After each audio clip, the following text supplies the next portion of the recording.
Magandang buhay! Kamusta kayo mga bata? Tara, samahan ninyo akong pag-aralan at talakayin ang ikalima at ika-anim na linggo ng aralin sa edukasyon sa pagpapakatao sa unang baitang. Quarter 1, Week 5 and 6.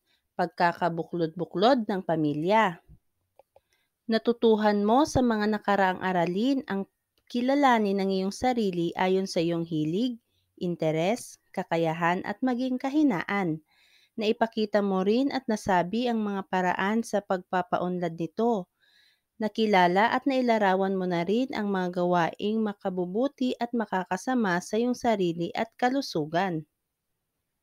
Sa araling ito, ikaw ay inaasahang makilala ang mga gawaing nagpapakita ng pagkakabuklod-buklod ng pamilya. Kilala mo ba ang mga kasapi ng iyong pamilya? Ilan kayo at sino-sino ang mga bumubuo nito? Ang pamilya o mag-anak ay ang pinakamaliit na bahagi ng lipunan. Ayon sa batas, ito ay karaniwang binubuo ng ama, ina at mga anak.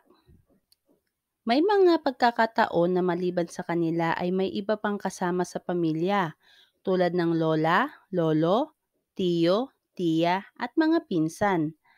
Ang iba naman ay kulang ang kasapi dahil magkalayo, nagtatrabaho sa ibang lugar o namayapa na. Ano man ang aktwal na sitwasyon at ilan man ang kasapi, mahalaga na sila ay nagpapakita ng pagkakaisa sa isang pamilya. Ikaw, sa pamilyang kinabibilangan mo, nakikita ba ang pagkakaisa? Ilan sa mga paraang ito ay ang pagsasama-sama sa pagkain, pagsasama-sama sa pagdarasal, pagsasama-sama sa pamamasyal, at pagsasama-sama sa pagkukwentuhan. Kasama rin ang pagtutulungan kung may gawain o suliranin na kailangang tapusin o lutasin.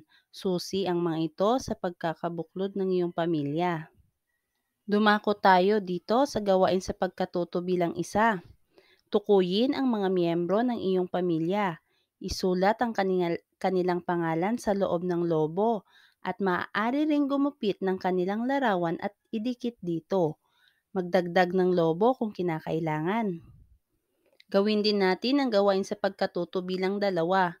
Balikan ang iyong karanasan sa iyong pamilya. Ano-ano sa mga nabanggit na pamamaraan ng pagpapakita ng pagkakabuklod-buklod ang ginagawa ninyo. Maaaring magdagdag ng iba pang gawain maliban sa mga nabanggit. Isulat ang sagot sa iyong kwaderno. May dalawang halimbawa na nasa kahon. Ang una, nagdarasal kami tuwing gabi. At pangalawa, tinutulungan ako ni ate sa paggamit ng computer sa pag-aaral. Gawin naman natin ang gawain sa pagkatuto bilang tatlo. Tingnan ang mga larawan sa ibaba at tukuyin kung nagpapakita ang mga ito ng pagkakabuklod-buklod. Isulat ang letra ng tamang sagot sa iyong kwaderno. Sa larawan A, makikita mo na masaya ang pamilya sa kanilang pamamasyal. Sa larawan B naman, makikita mo ang pagsasama-sama nila sa pagkain. Sa larawan C, makikita mo na may pagkanya-kanya silang ginagawa. Ang tatay ay abala sa pag-iinom. Ang nanay ay abala sa paglilinis. Ang anak ng babae ay abala sa panonood ng telebisyon. At ang anak na lalaki ay abala naman sa paglalaro ng kanyang mga laruan. At sa larawan D, makikita mo na masaya silang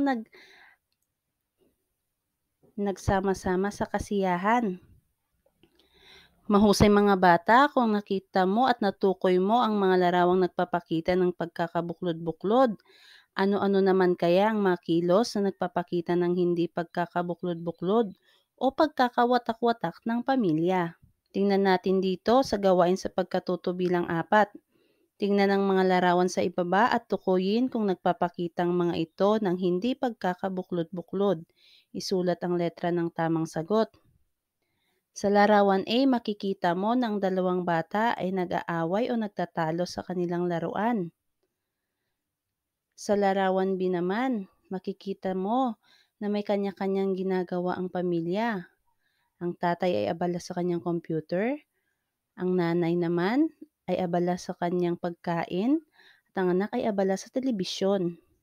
Sa larawan C, makikita mo na mukhang nagtatalo ang mag-asawa at balisa ang kanilang anak. At sa titik din naman na larawan, makikita mo na sama-sama silang nagdarasal. Alin sa mga larawang nakita mo ang naganap sa iyong tahanan? Masaya ka ba sa nangyayari sa iyong pamilya? Ano-ano sa mga gawaing ipinakita sa mga larawan sa nauna at kasalukuyang pahina ang gusto mong maranasan bilang kasapi ng pamilya? Gawin natin yan sa gawain sa pagkatuto bilang 5. Kopyahin ang mga gawain sa ibaba at sa iyong kwaderno. Markahan ng check ang patlang kung ito ay naranasan mo na sa iyong pamilya at X naman kung hindi. Sa hanay ng kahilingan, lagyan ng thumbs up kung nais mong maranasan ito at thumbs down naman kung ayaw mo. Tingnan natin ang unang kilos o gawain. Sama-samang kumakain ng pamilya. Naranasan mo na ba ito? Lagyan ng check. At X naman kung hindi. At lagyan ng thumbs up sa kahilingan kung gusto mo itong maranasan. Thumbs down naman kung ayaw mo. Pangalawa, nag-aaway sa laruan. Pangatlo, walang tumutulong sa paglilinis ng bahay. Pang-apat, lahat ay nagdarasal. At pang-5, buong pamilyang namamasyal. Bilang anak, kabahagi ka ba sa pagkakabuklod-buklod ng iyong pamilya? Kausapin mo si tatay at nanay. Tanungin upang masagot ang susunod na gawain. Gawin natin ang gawain sa pagkatuto bilang 6. Alamin mula sa iyong nanay o tatay kung paano ka nakakatulong sa pagkakabuklod-buklod ng pamilya. Isulat ang sagot sa iyong kwaderno. Pamagatan mo itong kabahagi ako. Tandaan, ang pamilya ang pinakamaliit na bahagi ng lipunan. Gayunpaman, isa ito sa pinakamahalaga. Kumpleto o kulang man ang mga kasapi, mahalagang may pakita pa rin ang pagkakabuklod-buklod. Mangyari ito kung ang lahat ay sama-sama sa pagganap sa mabubuting kilos o gawi. Mahalaga ang iyong papel na ginagampanan. Makibahagi ka ng may pagmamahal. Gawin natin ang gawain sa pagkatuto bilang 7. Kumpletuhin ang concept web sa ibaba. Ilagay sa loob ng bilog ang mga gawaing nagpapakita ng pagkakabuklod ng pamilya. Isulat sa iyong kwaderno. Maaari ring gumupit ng mga larawan at idikit dito. Para sa huling gawain, ang gawain sa pagkatuto bilang 8. Basahin at unawain ang bawat sitwasyon. Piliin ang letra ng tamang sagot. Una, ang pinakamaliit na unit ng lipunan ay ang A. Bahay, B. Paaralan, C. Pamilya. Piliin ang letra ng tamang sagot. Pangalawa, ang sama-samang pagsasagawa ng mabuting kilos o gawain ay palatandaan ng pamilyang A. Watak-watak, B. Buklod-buklod, C. Sira-sira. Pangatlo, ang pamilyang may pagkabuklod-buklod ay A. Magkakaroon ng suliranin, B. Maghihirap habang buhay, C. Magiging tunay na masaya. Pang-apat, ang pinakamabisang gawain ng pagkakabuklod-buklod upang pagpalain ng Diyos ay ang A. Araw-araw na pagdarasal, B. Pagkain ng sama-sama, C. Pamamasyal ng pamilya. At pang-5, ang paglalarawan ng pamilyang may pagkakabuklod ay tulad ng mag-anak na A. Santos na nagsisigawan at nag-aaway lagi, B. Pascual na sabay-sabay kumakain sa hapag, at letter C. Lopez na nagsisisihan tuwing may suliranin. Mahusay mga bata, ngayon ay natutunan na ninyo kung paano may pakita at may sakilos ang pagkakabuklod-buklod ng pamilya. Naway may natutunan kayo sa ating aralin. Magkita-kita ulit tayo sa susunod na linggo ng Aralin sa Edukasyon sa Pagpapakatao.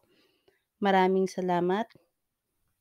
Maraming salamat sa inyong pakikinig. Huwag kalimutang i-like, share at subscribe ang aking YouTube channel.